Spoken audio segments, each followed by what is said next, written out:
निधि एक बौनी लड़की होती है जो अजय नाम के लड़के से प्यार करती है। अजय और निधि दोनों एक पार्क में मिलते हैं और अजय निधि से कहता है। निधि, अब बस मैं तुमसे और ज्यादा दिन अलग नहीं रह सकता। अरे परेशानी क्या है? हम दोनों एक दूसरे से इतना प्यार करते हैं तो तुम क्यों शादी के लिए मना कर रही हो? अजय, तुम तो जानते ही हो ना, मैं बौनी हूँ। मुझे पता है कि तुम मुझ में भले ही कोई कमी नहीं देखते हो, लेकिन तुम्हारे घर वाले भी तो है ना। और मुझे नहीं लगता है कि तुम्हारे घर वालों को मैं पसंद आऊंगी। तुम मुझे पसंद हो, बस इसके अलावा मुझे कुछ नहीं सुनना है। और अगर तुम्हें लग रहा है कि मेरे घर वाले तुम्हें स्वीकार नहीं करेंगे तो ठीक है, हम अभी मंदिर में शादी करेंगे। और तब तो घर वालों को तुम्हें स्वीकार करना ही पड़ेगा ना। अजय। निधि, मुझे कुछ नहीं सुनना। आज ही हम शादी कर रहे हैं। मैं तुमसे और दूर नहीं रह सकता। अजय निधि से तुरंत मंदिर में जाकर शादी कर लेता है और फिर उसे अपने घर लेकर जाता है। अजय के साथ एक बौनी लड़की शादी के जोड़े में देखकर अजय की माँ और बहन दोनों हैरान हो जाते हैं। ये किसकी बच्ची है और ये शादी के जोड़े में यहाँ क्या कर रही है? माँ, ये निधि है, मेरी पत्नी। हमने शादी की है। और अगर आपको निधि पसंद नहीं हो तो भी अब ये हमारे साथ ही रहेगी। तुझे ये बौनी ही लड़की मिली थी पूरी दुनिया में शादी करने के लिए? अरे अगर तुझे शादी करने का इतना ही भूत सवार था तो मुझे बताता ना, मैं तेरे लिए एक से एक लड़की देखती। माँ, मुझे निधि ही पसंद है और अब आपको भी निधि को स्वीकार नहीं पड़ेगा। इसके आगे मुझे कुछ नहीं सुनना। अजय की वजह से निधि को कोई कुछ नहीं कहता है, लेकिन निधि को उसकी सास और ननद बिल्कुल भी पसंद नहीं कर रहे थे। माँ, भैया ने ये बहुत गलत किया। मुझे तो घर से निकलने में भी शर्म आ रही है। हर कोई मजाक बनाएगा हमारा। 2 दिन हो गए, मैं तो घर से बाहर तक नहीं गई हूँ। यही तो मैं भी सोच रही हूँ, लेकिन मैं भी कम नहीं हूँ। उस लड़की की वजह से मेरा बेटा हमारे खिलाफ गया है ना। मैं भी उस लड़की को ऐसा सबक सिखाऊंगी, याद रखेगी वो। नीलम और प्राची दोनों ही अब निधि को परेशान करने के लिए नए नए तरीके ढूंढने लगते हैं।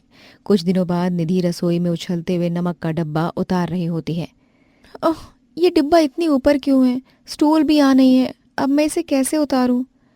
निधि को डब्बा उतारने में काफी परेशानी हो रही थी और रसोई से बाहर खड़े होकर निधि को परेशान होता हुआ देख उसकी सास और ननद देख लेते हैं।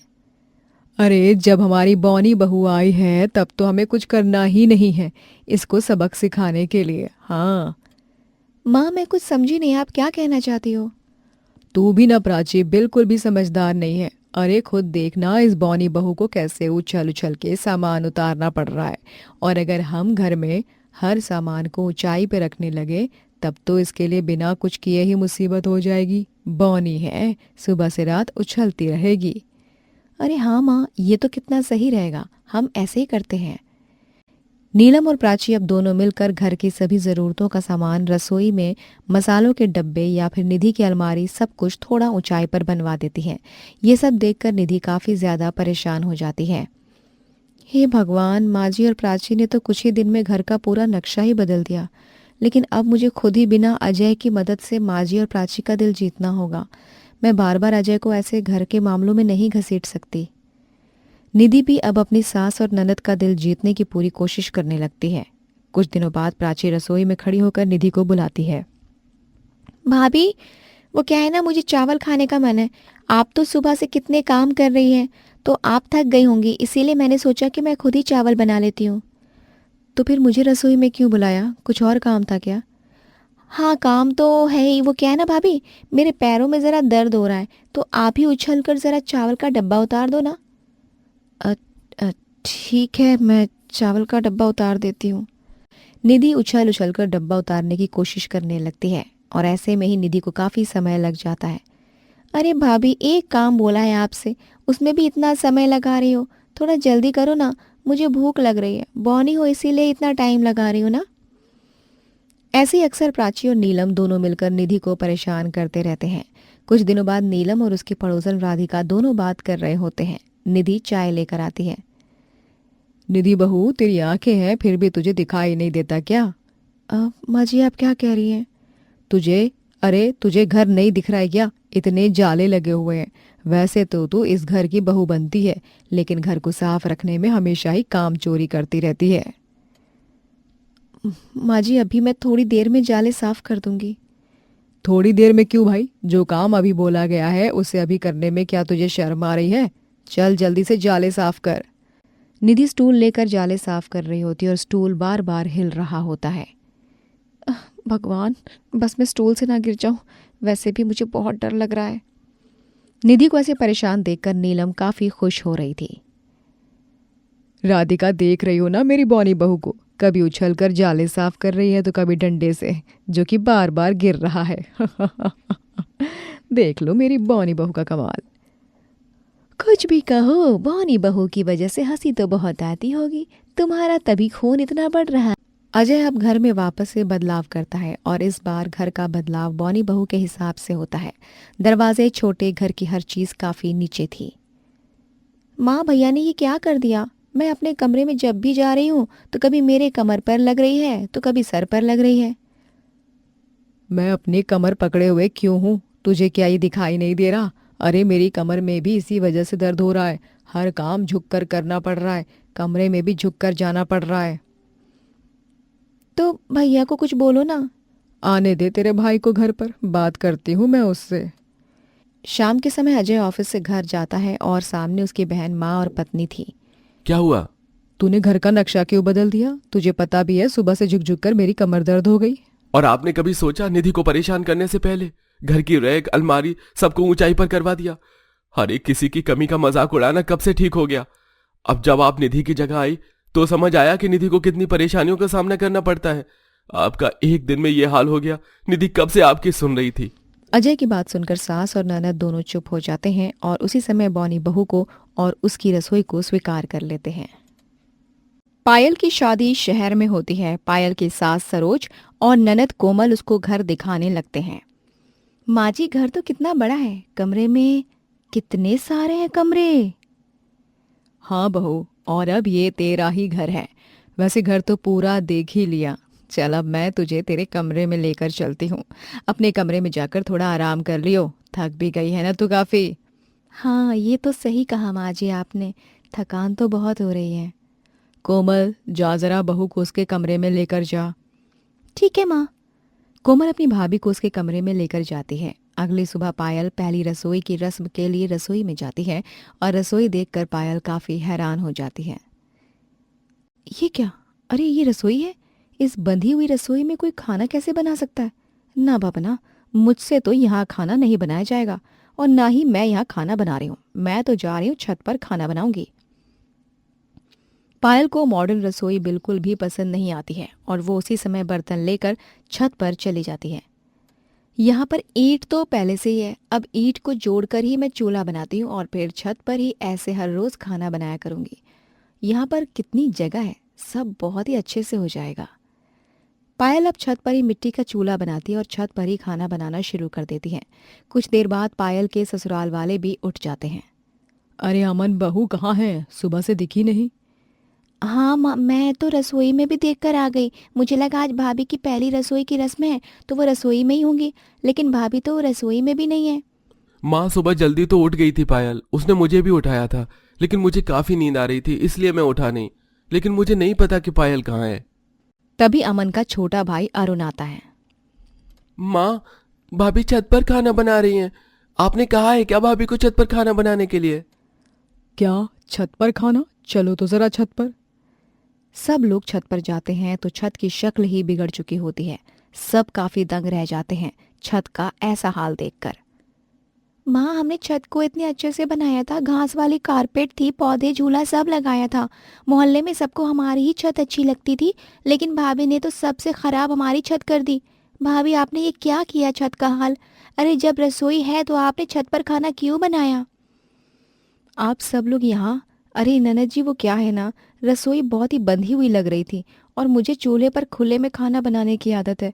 हमारी इतनी बड़ी छत है तो छत का सही से इस्तेमाल भी करना चाहिए। हाँ, बस इसीलिए मैं छत पर ही खाना बनाने आ गई। अरे बहू, तुझे अगर हमारी रसोई में खाना बनाना नहीं आता है तो इसमें कोई बड़ी बात नहीं है। अरे हम लोग हैं ना तुझे सिखाने के लिए। छत पर खाना बनाने की कोई ज़रूरत नहीं है। नहीं माँ जी, अरे जिसको जो अच्छा लगता है वैसे करने दीजिए ना। मैं आप लोगों में से किसी की नहीं सुनने वाली हूँ। मुझे तो छत पर ही खाना बनाना अच्छा लगता है और मैं छत पर ही बनाऊंगी। अच्छा, आप सब नीचे जाओ ना, खाना बन गया है, मैं थोड़ी देर में सबके लिए खाना लेकर आती हूँ। पायल की जिद के आगे कोई कुछ नहीं कर पाता और अब पायल ऐसे ही हर रोज छत पर खाना बनाया करती। कुछ दिनों बाद बारिश का मौसम बन रहा होता है जिसे देखकर सरिता कहती है, बहू, लगता है काफी बारिश होने वाली है। तो एक काम कर, नीचे आज जाकर खाना बना ले। छत पर चूल्हा जलाएगी और अगर बारिश हो गई तो तेरी मेहनत खराब हो जाएगी। अरे माँ जी, आप ना ऐसे परेशान मत होइए, है ना। सब ठीक हो जाएगा, कोई दिक्कत नहीं आएगी। अरे मैं भी तो ढीठ हूँ, आप देखती जाओ, बारिश होते हुए भी छत पर मैं कैसे खाना बनाती हूँ। पायल एक बड़ी सी तरपाल लेकर छत पर चली जाती है और तरपाल को डंडे की मदद से चारों तरफ से ऊपर से बांध देती है। हो गई ना छत की भी छत। अब बारिश में खाना भी आराम से बन जाएगा और कोई नुकसान भी नहीं होगा। खुले में खाना भी बनेगा और खाना जो है बारिश की वजह से रुकेगा भी नहीं। तेज बारिश में भी जब पायल छत पर खाना बनाकर सबको देती है तो सब हैरान हो जाते हैं। माँ, अब ना बहुत हो रहा है। भाभी को देखकर तो बिल्कुल भी ऐसा नहीं लग रहा है कि भाभी जिंदगी में कभी हमारी रसोई का इस्तेमाल करेंगी। लेकिन इतना तो ज़रूर पता चल रहा है कि भाभी हमारी छत का सत्यानाश ज़रूर करने वाली है। माँ, आप भाभी को कुछ समझाओ ना। मैं तो समझा समझा कर थक चुकी हूँ। बहुत बार समझा दिया है लेकिन ये नहीं मानती है। माँ जी, ननद, आप क्या खुसुर फुसुर कर रही हो? भाभी आपके बारे में ही बात कर रहे थे कि कब तक आप ऐसी छत पर खाना बनाती रहोगी? फिर तो तुमने गलत सवाल किया है ननद जी। अरे छत पर खाना बनाने में आखिर परेशानी ही क्या है? मैं तो सोच रही हूँ रोज रोज नीचे से छत पर बर्तन ले जाने से अच्छा है सारे बर्तन अब छत पे ही रख दूँ। नहीं नहीं भाभी, आप छत पर खाना बनाती हो, इससे ही हमें बहुत परेशानी होती है। आप बर्तनों पर मेहरबानी कर दो बस। हाँ। पायल किसी की सुन ही नहीं रही थी। कुछ दिनों बाद पायल छत पर खाना बना रही होती है, तभी अपनी छत से पड़ोसन गीता मजाक बनाने लगती है। अरे सरोज की बहू, गांव से शहर क्यों आई है? गांव में ही रहना था ना। आप ऐसे क्यों कह रही हैं? और मैं गांव में ही क्यों रहूं? क्योंकि शहर में आने का भी तो कोई फायदा नहीं है। गांव और शहर का पूरा फर्क तूने तो मिटा दिया। अरे इसी तरह अक्सर लोग पायल का मजाक बनाने लगते हैं। पायल को ये सब काफी ज्यादा बुरा भी लगता है। कुछ दिनों बाद पायल बाजार से सामान लेकर आती है। पड़ोसन रमा रोकती है। अरे पायल बहू, वो क्या है ना, गाय ने हमारे घर के आगे गोबर कर दिया है, तो तू उसे लेकर चली जा। मैं क्या गोबर वाली दिख रही हूँ? अरे छत पर रसोई बनाई है तो तू गोबर का भी इस्तेमाल कर लेगी ना। गंवार तो है ही तू, चल लेकर चली जा। पड़ोसन की बात पायल को काफी ज्यादा बुरी लगती है और वो घर आकर रोने लगती है। पायल की रोने की आवाज सुनकर वहां सब आ जाते हैं। पायल, क्या हुआ? तुम रो क्यों रही हो? अरे पायल, तुम रो क्यों रही हो? माँ जी, मैंने छत पर चूल्हा बनाकर क्या पाप कर दिया है? सब गंवार क्यों कह रहे हैं मुझे? मैं क्या गंवार हूँ? पढ़ी लिखी हूँ मैं तो। बहू देख, अगर मैं सच बताऊं तो बुरा मत मानियो, गंवार वाली हरकतें तो तू कर रही है। अरे मैं मना नहीं कर रही हूँ खुले में खाना बनाने से, लेकिन देश के हिसाब से भेष बदलना पड़ता है। जब यहाँ मॉडर्न रसोई है तो तू छत को क्यों खराब कर रही है? भाभी, यही बात हम आपको कब से समझाने की कोशिश कर रहे हैं। कभी कभी हालातों को देखकर भी खुद को बदल देना चाहिए ना। और हर बार बदलाव खराब नहीं होता है, कभी कभी अच्छा भी तो होता है ना, और ज़रूरी भी। शायद आप लोग सही कह रहे हो, मुझे ही समझना चाहिए था। पायल को अपनी गलती का एहसास होता और अब वो छत पर खाना बनाना छोड़ देती है। ममता और उपेंद्र अपनी 4 विधवा बहुएं स्वरा, गुंजन, वेदिका और पल्लवी के साथ रहते हैं। ममता और उपेंद्र ने 2 साल पहले ही अपने चारों बेटों को एक हवाई जहाज के एक्सीडेंट में हमेशा हमेशा के लिए खो दिया होता है, जिसके बाद अब उनकी चारों बहुएं गांव में पूरी सब्जी का ठेला लगाकर काम करती हैं। स्वरा, ये लो, मैंने ना पूरियां बेल दी हैं, तुम फटाफट इसको तल दो। 100 पूरियों का ऑर्डर आया है आज हमें। गांव के एक बड़े आदमी का घर है जहां पर पूजा है। हमें पूजा शुरू होने के पहले ही पूरियों का ऑर्डर पहुंचाना है। गुंजन, सारा ऑर्डर पहुंच जाएगा, तुम निश्चिंत रहो। पल्लवी, तुम यहाँ धीरे धीरे से सब्जी क्या काट रही हो? जाओ तुम ग्राहकों को संभालो। देखो 3 लोग ना अभी वहाँ पर राह देख रहे हैं, उन्हें फटाफट पूरी सब्जी परोस दो, ठीक है? तब तक मैं सब्जियाँ काट कर रख देती हूँ, फिर तू पका देना। ठीक है वेदिका, मैं ये कर दूंगी। चारों बहुएं एक साथ मिलजुल कर पूरे ठेले को बहुत अच्छे से संभालती हैं। उनके हाथ के बने पूरी सब्जी का स्वाद भी बहुत अच्छा होता है। सभी चटखारे लेते हुए खाते हैं और जम के तारीफें भी करते हैं। क्या बात है, ऐसी पूरी सब्जी तो हमने आज तक नहीं खाई। मन करता है खाते ही जाएं, खाते ही जाएं।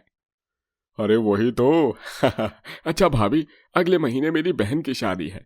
मैं चाहता हूं कि पूरी सब्जी का ऑर्डर यहीं पर दे दूं। ये लीजिए एडवांस के पैसे। अरे वाह, धन्यवाद भाई साहब हमारे ठेले में ऑर्डर देने के लिए। आपका ठेला पूरे गांव में अलग और अनोखा है। यहाँ आओ तो ऐसा लगता ही नहीं कि हम किसी ठेले में खाना खा रहे हैं। बिल्कुल घर जैसा महसूस होता है। यहाँ एक अलग सा अपनापन है भाई। बहुत बहुत धन्यवाद, यूं ही हमारे ठेले की पूरी सब्जियां खाने आते रहा करिए। वो चारों ठेले के काम के साथ साथ घर पर भी उतना ही ध्यान दिया करती हैं। पल्लवी, स्वरा, जाओ तुम दोनों घर चले जाओ। माँ जी और पापा जी की दवाई का समय हो गया है, उन्हें दवाई दे दो। और हाँ, शाम का समय है तो चाय और नाश्ता देते आना उन दोनों को। तब तक मैं और वेदिका यहाँ ठेले के काम को संभालते हैं। ठीक है गुंजन, चल स्वरा, चलते हैं। हाँ। रात में पूरा परिवार साथ बैठकर खाना खाता है। तभी ममता और उपेंद्र अपनी चारों बहुओं से कहते हैं, बहू, हर महीने मेरी पेंशन आती है।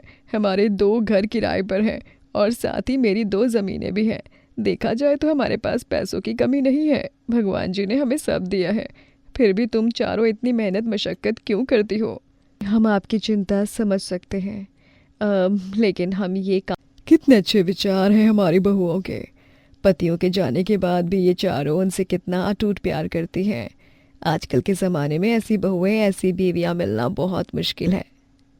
उपेंद्र जी, सच कहूँ तो मैं भी अपनी बहुओं को आगे जाते देखना चाहती हूँ। और देखना, एक दिन इनका पूरी सब्जी का ठेला इन्हें खूब आगे ले जाएगा। ममता, शायद तुम और चारों बहुएं सही कह रही हैं। मेरी ही सोच गलत है। खैर, मैं भी तुम चारों की सोच के साथ सहमत हूँ। मेरा और ममता का आशीर्वाद तुम चारों के साथ हमेशा है और रहेगा। जीती रहो और खूब सारी प्रगति करो बहुओं। धन्यवाद पापा जी। उपेंद्र और ममता अपनी चारों बहुओं से बहुत प्यार करते हैं। वो चारों उन्हें दिल से अपनी बेटियां ही मानते हैं और वो चारों भी उन दोनों का अपने माता पिता की तरह ख्याल रखती हैं। ये देख उन चारों के ननद नंदोई ईशानी और युवराज दोनों खूब जलते हैं। देख रही हो ईशानी, कैसे तुम्हारे परम पूज्य पिताश्री तुम्हारी भाभीियों पर अपनी सगी बेटी से भी बढ़कर प्यार बरसा रहे हैं। हाँ युवराज, माँ और पापा पूरी तरह से बदल चुके हैं। उन्हें मेरी कुछ पड़ी ही नहीं है।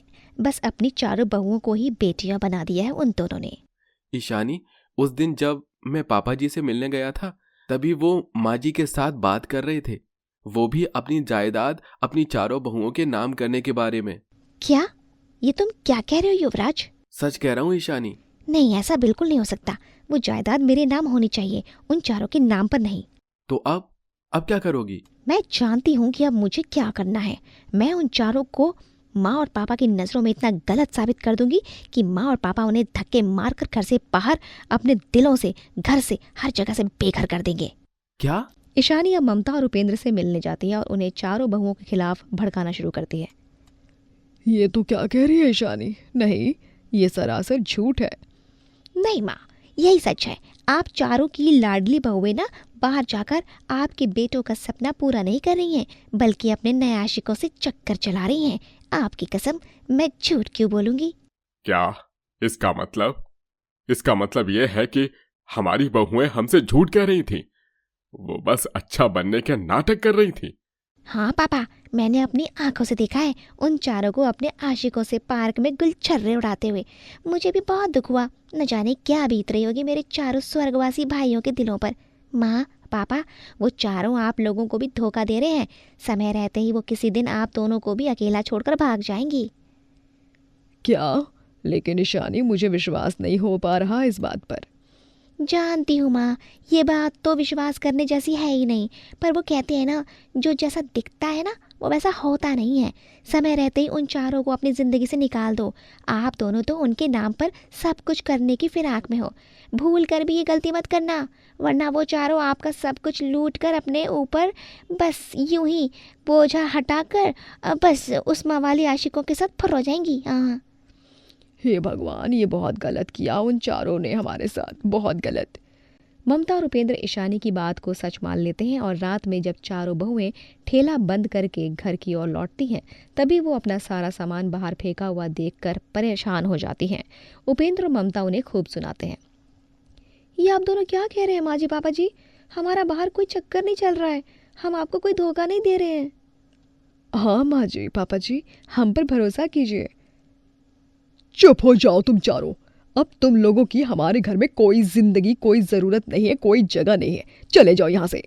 हाँ, तूने हमसे पैसे लिए थे और अब दे नहीं रहा है, मैं तुझे छोड़ूंगा नहीं। हाँ, आज तो मुझे हमें अब पैसे देने ही होंगे, वरना तू गया काम से। नहीं नहीं, मत मारो मुझे। छोड़ दो मेरे पति को, छोड़ दो। हे भगवान, ये तो नंदोई जी को बहुत बेरहमी से मार रहे हैं। हमें नंदोई जी को बचाना होगा। ननद जी देखो कितनी डर रही है वो। चलो चलो। चारों बहुएं वहां जाकर उन आदमियों को उनके पैसे देती हैं और युवराज को बचा लेते हैं। ये देख युवराज और ईशानी को बहुत शर्मिंदगी होती है। वो अब उपेंद्र और ममता को बुलाते हैं और उनके सामने अपने सच को कबूल करते हैं। हाँ माँ पापा, मैंने आपसे झूठ कहा था, वो सब झूठ था। क्या? मुझे जलन होती थी जब आप दोनों इन चारों को इतना प्यार देते थे, और फिर आप दोनों ने इन चारों के नाम अपनी जायदाद करने का फैसला लिया, तो मैं ना डर गई और इसीलिए मैंने आप दोनों को भड़काया ताकि आप दोनों इन चारों को अपनी ज़िंदगी से निकाल दो और फिर सारी जायदाद मुझे और युवराज को मिल जाए। हमने चारों भाभियों के साथ बहुत गलत किया, लेकिन आज इन्होंने सही समय पर आकर पैसे दिए, वो भी अपनी मेहनत की कमाई के, और मेरी जान बचाई। हम बहुत शर्मिंदा हैं। हम दोनों हाथ जोड़कर आप सबसे माफी मांगते हैं। हाँ, हमें माफ़ कर दीजिए। हमें माफ़ कर दीजिए। हम दोनों को अपनी गलतियों का पूरा एहसास हो चुका है। हमें अपनी गलतियों को सुधारने का एक आखिरी मौका दीजिए। सभी ईशानी और युवराज को माफ़ कर देते हैं, जिसके बाद पूरा परिवार एक साथ खुशी से रहने लगता है और साथ ही चारों बहुएं तरक्की करके अपनी पूरी सब्जी के ठेले की जगह अब एक बड़ा सा रेस्टोरेंट खोल लेते हैं, जो गांव का पहला बड़ा रेस्टोरेंट होता है। कोकिला अपनी नई बहू का गृह प्रवेश करवा ही रही होती है।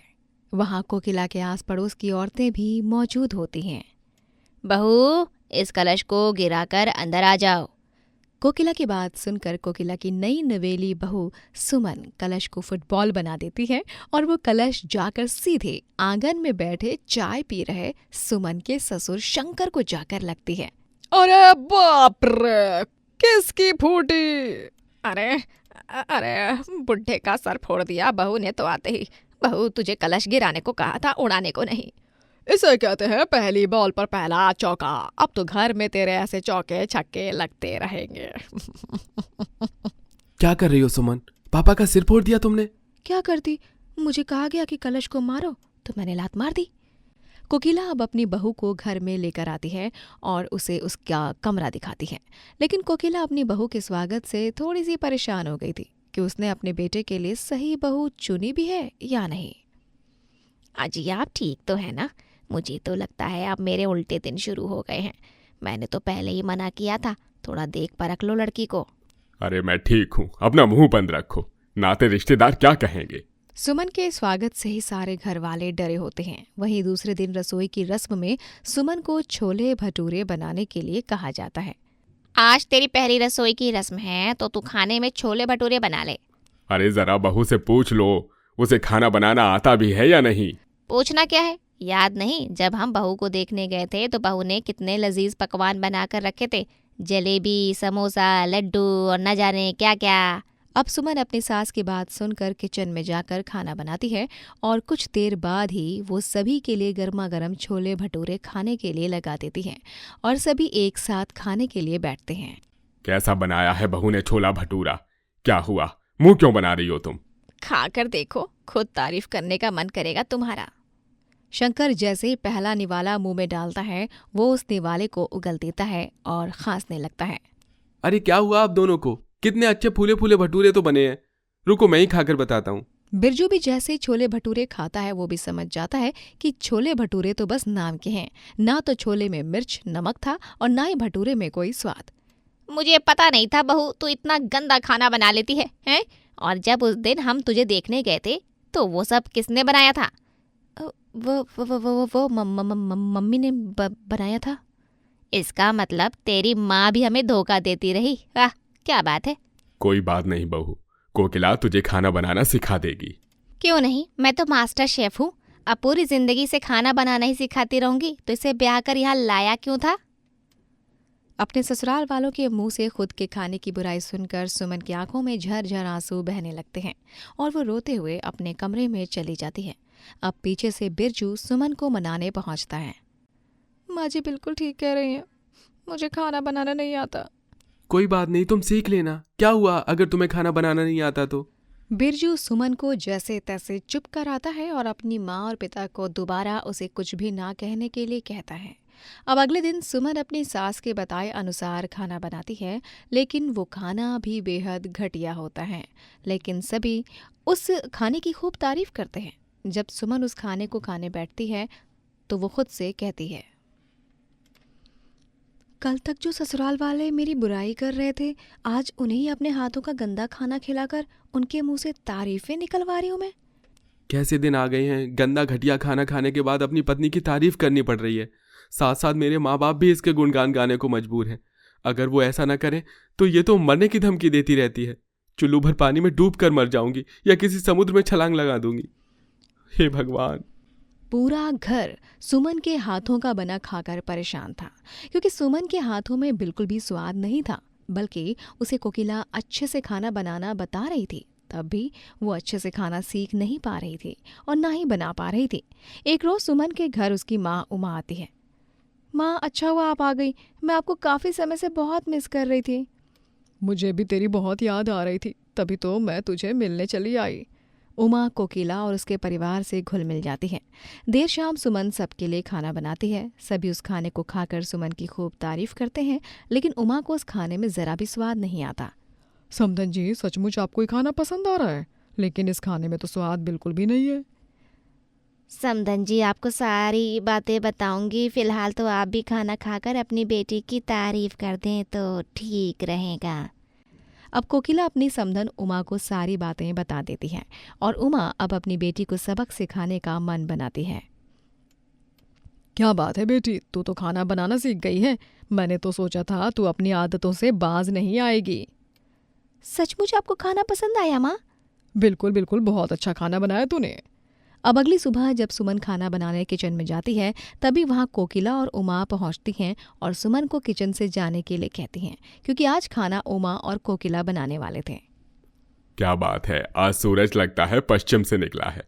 अपनी भाग्यवान के हाथों का खाना खाकर और समधन के हाथों का पानी पीकर मजा ही आ जाएगा।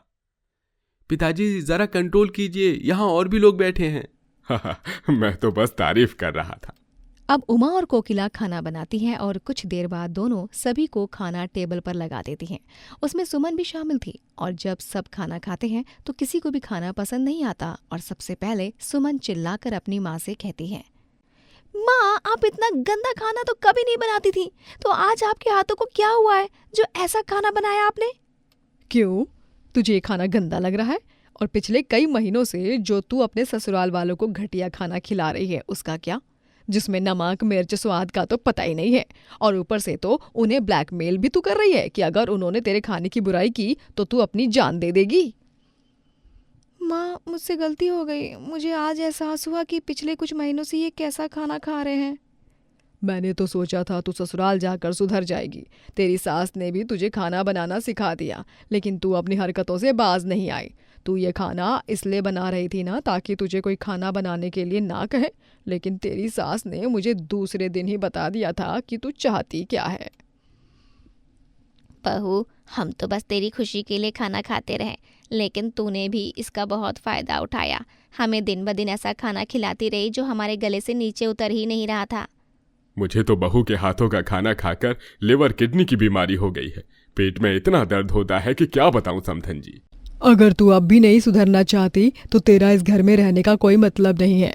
ये घर तुझे कितना सपोर्ट कर रहा है और तू इस घर को, इस घर के लोगों को ब्लैकमेल कर रही है अपने इमोशन से। हाँ, ये गलत है सुमन। सुमन को अपनी माँ की बातों का एहसास होता है और वो अपने ससुराल वालों से माफ़ी मांगती है और उस दिन के बाद से फिर कभी जानबूझकर ऐसा घटिया खाना नहीं बनाती जो किसी के गले से नीचे ना उतरे, बल्कि वो खाना बनाने के लिए पूरी की पूरी जान लगा देती है और उसे अच्छे से सीखने की कोशिश भी करने लगती है और कुछ दिनों में उसे ढंग का खाना बनाना भी आ जाता है।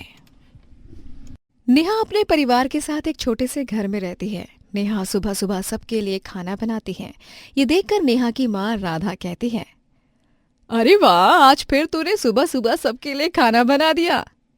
माँ, मेरा तो यही मानना है कि इंसान जो खाना सुबह खाकर जाता है ना, उससे ही उसका पूरा दिन चलता है। बस इसीलिए मैं सुबह सबके लिए खाना बनाती हूँ। मैं तो ये सोच रही हूँ, अब कुछ दिनों में तेरी शादी हो जाएगी, फिर हम सबका क्या होगा? हम सबको तो तूने सुबह सुबह खाने की आदत लगवा दी है बेटा, इसके बाद क्या होगा? हाँ माँ, ये तो आप सबके लिए परेशानी वाली बात है, लेकिन मैं सुबह ही फ़ोन कर दूंगी कि खाना बना लो। हाँ, अब बस यही तो रहेगा। वैसे तेरे ससुराल वाले तो तुझसे बहुत खुश रहेंगे। कुछ ही दिनों में नेहा की शादी अमन से हो जाती है और नेहा बहू बनकर अपने ससुराल आ जाती है, जहां नेहा की सास गायत्री उसका स्वागत करते हुए कहती है, बहू, तुम्हारा बहुत बहुत स्वागत है। अब से ये तुम्हारा ही घर है, इसे अपना घर समझना और कोई भी दिक्कत परेशानी हो तो किसी को भी बेझिझक बोल सकती हो। माँ, भाभी तो बहुत ज्यादा सुंदर हैं।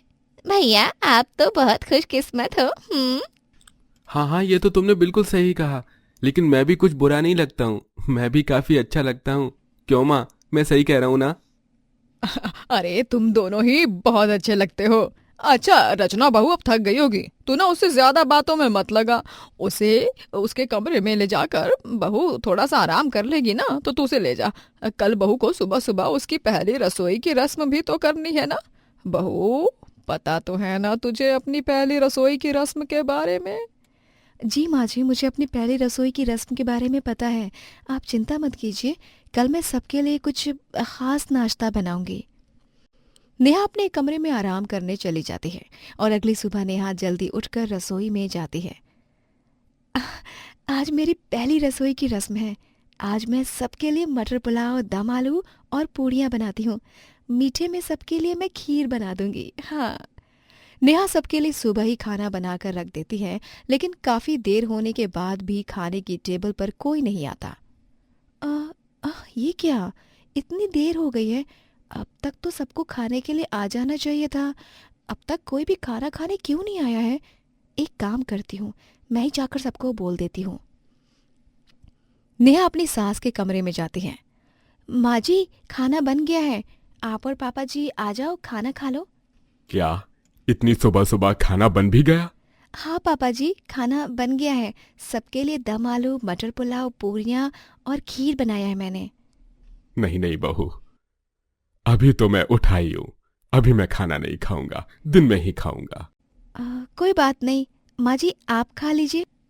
नहीं बहू, मैं भी अभी नहीं खाती। हमारे घर में सुबह कोई खाना नहीं खाता है, सब खाना दिन में ही खाते हैं। कल तुझे बताना भूल गई थी, पर कोई बात नहीं, हम सब दिन में खा लेंगे। नेहा को अपना ससुराल देखकर काफी हैरानी होती है। सब लोग दिन के समय ही खाना खाने आते हैं। भाभी, ये क्या, खाना तो पूरा ठंडा हो गया है। ठंडा तो होना ही था, क्योंकि ये खाना मैंने सुबह का बनाया हुआ है। कोई बात नहीं, कल से दिन में ही बनाना, अभी तो हम खा ही लेंगे जैसे तैसे। कई दिन निकल जाते हैं और अब नेहा दिन के समय ही खाना बनाती, पर नेहा को ये बिल्कुल भी अच्छा नहीं लग रहा था। अब बस बहुत हो गया, यहाँ तो कोई भी अपनी सेहत को लेकर, समय को लेकर पाबंद है ही नहीं। अरे सुबह खाना चाहिए, लेकिन दिन में खाते हैं खाना। पर अब मैं आ गई हूँ ना, अब मैं सुबह का खाना सुबह ही खिलाऊंगी। देखती हूँ कोई कब तक मना करता है। नेहा अब हर रोज सुबह खाना बनाने लगती है। खाना बन गया है, आ जाओ सब लोग खाना खा लो। नेहा के बुलाने से भी कोई नहीं आता और सब दिन में ही खाना खाने आते। अरे बहू, ये क्या है? हमने तुझे कितनी बार समझा दिया, अब तक तू क्यों नहीं समझ पाई है? हम सुबह नहीं खाते हैं, हर रोज सुबह खाना बनाकर हमारी क्यों नींद खराब करनी है? लेकिन पापा जी, समझ तो आप लोग नहीं रहे हो। अरे सुबह ही हम सबको खाना खाना चाहिए। बहू, तुझे कितना अच्छा ससुराल मिला है, कभी ये नहीं कहता कि सुबह उठकर खाना बनाओ। हाँ, फिर तू क्यों ससुराल वालों की नींद के पीछे लग गई है? खुद भी सो और हमें भी चैन से सोने दे। नेहा की कोशिशों का उसके ससुराल वालों पर कोई असर नहीं पड़ रहा होता है। ओहो, क्या है ये सब? अगर मेरे ससुराल वाले खुद को ढीठ समझते हैं ना, तो कोई बात नहीं, अब इन्हें मैं भी बता ही देती हूँ कि मैं भी कोई कम ढीठ नहीं हूँ। अब सुबह का ही खाना तीनों टाइम खाओ, फिर चाहे मुंह बनाकर या खुशी खुशी। अगर ताज़ा खाना सबको खाना है तो सुबह उठना ही पड़ेगा। नेहा अब सुबह का बनाया खाना ही तीनों टाइम अपने ससुराल वालों को परोसने लग जाती हैं। ऐसी एक रात बहू सबको सुबह का खाना बनाकर दे रही होती है। बहू ये क्या है? राजमा चावल तो तूने सुबह ही बनाए थे ना, फिर तू यही हमें रात के लिए क्यों परोस रही है? रात के लिए कुछ ताज़ा क्यों नहीं बनाती? माँ जी, वो क्या है ना, आप लोगों को सुबह उठने में बहुत तकलीफ होती है और मुझे तीनों टाइम ताज़ा खाना बनाने में तकलीफ होती है। अब मैं आप लोगों को सुबह नहीं उठा रही तो आप लोग भी बासी खाना खाकर एडजस्ट कर लो ना। बहू, रोज रोज बासी खाना कौन खा सकता है? हमारी तबीयत खराब हो जाएगी ऐसे तो। पापा जी, तबीयत की चिंता तो आपको शुरू से ही नहीं है और बात साफ है, ताज़ा खाना खाना है तो सुबह सबको उठना पड़ेगा। मैं ताज़ा खाना बनाती हूँ, आप सुबह उठकर एक टाइम ताज़ा खाना खाओ, फिर आपको तीनों टाइम ताज़ा खाना ही मिलेगा। भाभी, लेकिन ये जबरदस्ती है। हाँ है तो जबरदस्ती, पर आप लोग प्यार से भी कहाँ मान रहे हो? आप सबको तो बेवक्त बासी खाना खाना मंजूर है, पर वक्त के साथ ताज़ा खाना नहीं। नेहा भी अब अपने ससुराल वालों की बात नहीं मान रही थी और ना ही नेहा के ससुराल वाले उसकी। कई दिन निकल जाते हैं। कुछ दिनों बाद नेहा सुबह सुबह खाना बनाती है और रसोई से जब बाहर निकलती है तो टेबल के पास उसका पूरा ससुराल खड़ा था। ये क्या? कहीं मेरी आंखों का धोखा तो नहीं है? आप सब लोग सुबह सुबह उठ कैसे गए? और आप सब यहाँ क्या कर रहे हो? कल तेरे पापा जी की तबीयत खराब हो गई थी बासी खाना खाने की वजह से, और हम सब ने भी अब बासी खाना खाना छोड़ दिया है, नहीं खाया जा रहा। इसीलिए हम सब ने सोच लिया है कि अब से हम सब सुबह सुबह खाना खाएंगे, कम से कम किसी की तो बात मान जाए। सच में, इसका मतलब अब आप सबको कोई परेशानी नहीं है सुबह खाना खाने से, है ना? तुम सही कह रही थी नेहा, हम लोग ही बेवकूफ थे जो अपने आगे बार बार बस तुम्हें ही गलत बोल रहे थे। तुम तो हम सब के लिए ही इतना कर रही थी, और जब तुम हमारे लिए इतना कर सकती हो तो हम क्यों नहीं कर सकते? ये तो बहुत ही खुशी की बात है। ससुराल में आने के बाद आज पहली बार मैं सबको सुबह सुबह ताज़ा खाना खिला पाऊंगी। आप सब बैठिए, मैं अभी सबके लिए खाना लगाती हूँ। इसी के साथ अंत में सुबह सुबह खाना बनाने वाली बहू की बात ही सबको माननी पड़ती है और अब किसी को कोई परेशानी भी नहीं होती। शीला अपने सास गायत्री और पति के साथ एक छोटे से गांव में रहती है। रात के समय दोनों सास बहू बेटे सुधीर का इंतजार कर रहे होते हैं। अरे ये सुधीर कहाँ रह गया? इतनी रात हो गई है, उसका तो कुछ अता पता ही नहीं है। माँ जी, इनका तो कुछ पता रहता भी नहीं है। हाँ, कब घर आते हैं, कब घर से जाते हैं, घर की कोई चिंता भी नहीं है। बहू, सुधीर को समझाने का भी कोई फायदा नहीं है, वो किसी की सुनता भी नहीं है, हर वक्त बस अपनी ही चलाता है। तभी सुधीर नशे में धुत होकर घर आता है। ये क्या है? खाना क्यों नहीं बना अब तक? और तुम लोग ऐसे क्यों बैठे हो? तू फिर से आज पी कर आ गया? अरे तुझे कितनी बार समझाया इतना मत पिया कर, तेरी वजह से घर के हालात और खराब हो रहे हैं। तुझे घर दिखाई नहीं देता है क्या? नहीं, मुझे घर नहीं दिखाई देता है, मुझे तो बस अपनी शराब दिखाई देती है। और जल्दी से मेरे लिए खाना लगाओ, मुझे बहुत ज्यादा भूख लगी है। अरे घर में खाने के लिए कुछ होना भी तो चाहिए ना। राशन खत्म हो गया है। आपको कितनी बार कहा है राशन ले आइए, लेकिन आपको अपनी शराब के आगे कहाँ ही कुछ दिखता है। मुझसे जुबान लड़ा रही है? राशन चाहिए, जा नहीं लाया राशन, जो करना है कर ले। एक तो पति थका हारा घर आता है, पति को पानी पूछने की जगह ताने दिए जा रहे हैं। सुधीर नशे की वजह से अक्सर अपने परिवार वालों के साथ बहुत ही गलत बर्ताव करता है। ऐसे ही कई दिन निकल जाते हैं। कुछ दिनों बाद शीला खाना बनाने जाती है तो देखती है घर का राशन खत्म हो गया है। हे भगवान, अब क्या होगा? घर में तो बिल्कुल भी राशन नहीं है। कुछ दिन पहले जो उधार राशन लाई थी वो भी खत्म हो गया। अब घर में खाना क्या बनेगा? शीला काफी उदास बैठी होती है, तभी वहां गायत्री आती है। बहू, क्या हुआ? तो इतना उदास क्यों बैठी है? माँ जी, अब मैं आपको क्या बताऊं, घर में बिल्कुल भी राशन नहीं है और ना ही हाथ में पैसे। उधार जो राशन लाई थी वो भी खत्म हो गया। अब मुझे ये समझ नहीं आ रहा हम लोग खाएंगे क्या। दुकान वाला भी अब तो उधार नहीं देगा क्योंकि पहले का ही उधार चुकाया नहीं हमने। बहू, अब बस बहुत हो गया है। हम कब तक ऐसे ही हालातों की वजह से हाथ पे हाथ रखकर बैठे रहेंगे? मुझे यही लगता है कि अब हमें कोई भी काम करना चाहिए। माँ जी, मुझे भी यही लगता है कि हम कोई काम करते हैं, किसी के आगे हाथ फैलाने से तो अच्छा ही रहेगा ना कि हम कोई काम करें। लेकिन माँ जी, हम करें तो क्या करें? हमें तो कुछ आता भी नहीं है। बहू, ये सवाल तो तूने बिल्कुल सही किया है। हम तो कुछ खाने पीने का भी नहीं बेच सकते हैं। मुझे तो बस दाल चावल ही आता है, और वो तो कोई खाएगा भी नहीं। अरे माँ जी, हम पानी पूरी बेच सकते हैं। आपको पता है, मायके में मैं जब भी पानी पूरी बनाती थी ना, तो वहाँ आसपास के लोगों को भी बहुत पसंद आता था। सब खाने के लिए आते थे। बहू, फिर सोचना क्या है, हम पानी पूरी का ही ठेला लगाते हैं। दिशा मिलते ही दोनों सास बहू अब अपना पानी पूरी का ठेला लगाने लगती हैं। आओ भाई, सास बहू की बढ़िया पानी पूरी खाओ। ऐसी पानी पूरी आपने कभी नहीं खाई होगी। एक बार खाओगे बार बार आओगे। सोचना क्या है भाई, आओ आओ, पानी पूरी खाओ बढ़िया वाली। ऐसी पानी पूरी कहीं मिलेगी नहीं। हाँ हाँ भाइयों और बहनों, आओ पानी पूरी खाओ। दोनों बाजार के बीच में अपना ठेला लगाते हैं। आंटी, पानी पूरी कितने की है? बेटा, 10 की 6 पानी पूरी है। आंटी, हर जगह तो 10 की 4 पानी पूरी है। आप इतने कम पैसों में इतनी ज्यादा पानी पूरी क्यों दे रही हो? बेटा, हम तो बस चाहते हैं कि लोग यहाँ पानी पूरी खाने आए तो उनके यहाँ से वापस जाने से पहले उनके मुंह से हमारी पानी पूरी का स्वाद ना चला जाए, इसीलिए थोड़ी ज्यादा दे रहे हैं। आंटी, मुझे भी खिला दीजिए। ऐसे कुछ दिनों में दोनों सास बहू का पानी पूरी ठेला काफी मशहूर हो जाता है। हर किसी को उनकी बनाई पानी पूरी काफी पसंद आ रही थी। माँ जी, हमारा पानी पूरी का ठेला तो काफी अच्छा चल रहा है, लोगों को काफी पसंद भी आ रहा है। हाँ बहू, ये सब तेरी वजह से ही हुआ है। अच्छा है, अब हमें सुधीर के ऊपर निर्भर नहीं रहना पड़ेगा। सास बहू अब अपना काम कर रही है। धीरे धीरे सब ठीक होने लग रहा था, लेकिन सास बहू के पानी पूरी ठेले की वजह से आसपास के ठेले वालों का काम नहीं चल रहा था। बस बहुत हो गया, इन दोनों सास बहू की वजह से हमारा काम नहीं चलता। अब इनको ज्यादा दिन इस बाजार में नहीं रहने देंगे। हाँ, अब बहुत हो गया। हमने कुछ कहा नहीं, औरत है समझ के, लेकिन इन्होंने तो हमारे पेट पर ही लात मार दी।